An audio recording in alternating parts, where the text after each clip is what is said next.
Basically, everyone wants a fast loading website. And one of the main problems is maybe the images that you're using, they're just really big, they're really heavy, and so that's just causing your whole website to go slower. So I want to just point out a few things that I would do when I'm working with images, and some tools that I would kind of run the images through to help reduce their sizes. And just, yeah, they're pretty easy to use, and it helps out a lot. All right, so I've got this really cool image here of Iceland. I'll link to it because I think it's just really beautiful.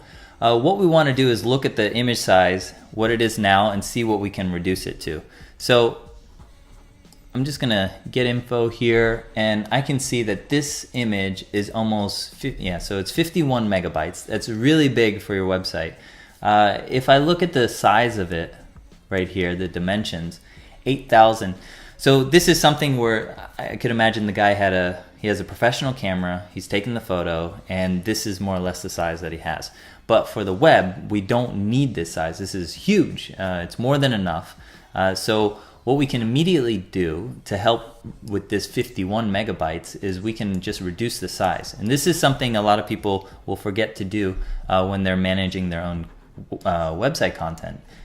This will save a lot of space immediately. What you can do is, let's just imagine this is going to be used for a background that's going to cover the whole screen of your website. Just starting here already, like 1500 pixels in the width. That's going to be pretty good. It might not be, you might not even notice any pixelated, little pixels or blurriness.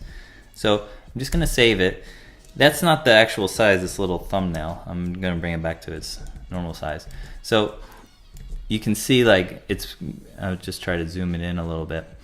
More or less, this is going to be, this is kind of the actual size that we're looking at. So still very clear. And if we look at the size of it,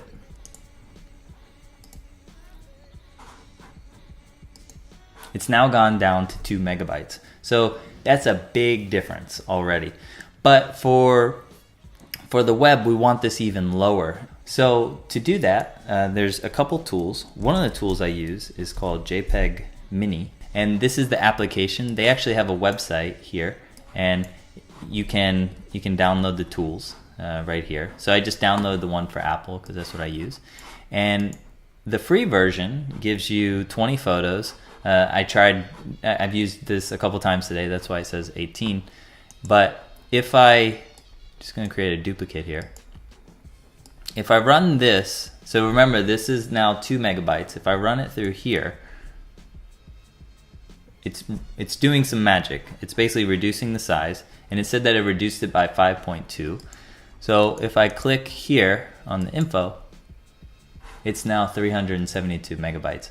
So if you think about that, we went from 51 megabytes to 370 kilobytes. Huge difference, and this is the image that I would then upload to the website, because this is an okay size. But I use this tool a lot. I really like it.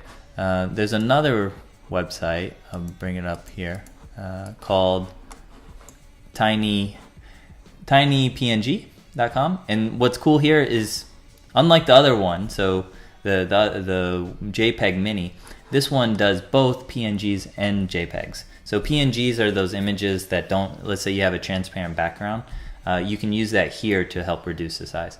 But basically this works very similar. So this is a website. What I will do is just take so this is, where are we right now? So this was just a copy I made. It's now at 2 megabytes. I'm just going to drop it in here. And when I do that, it does its magic. So it compresses the file, reduces the size. Here, download. So actually this is even smaller than the other one. So I would download this. So you have these options eventually to save the Dropbox. You just download right there, and it just shows up in your downloads folder. I'll just pull it over here. I will replace it. So now let's check out the size here. So 228 megabytes, or kilobytes, sorry. And it still looks really good at a big level. So that's 2 tools. Hopefully this was helpful. It's just one of these things. Sometimes when I'm taking over websites, redesigning them, I'll notice that when the clients were uploading their own images, sometimes they'll be like 10 megabytes or 40 megabytes, way too big. That's going to hurt the performance of your website a lot. Try to use these tools, take advantage of them. These are actually even free, and this will help keep that fast loading website. Okay, thanks a lot. Have a great day.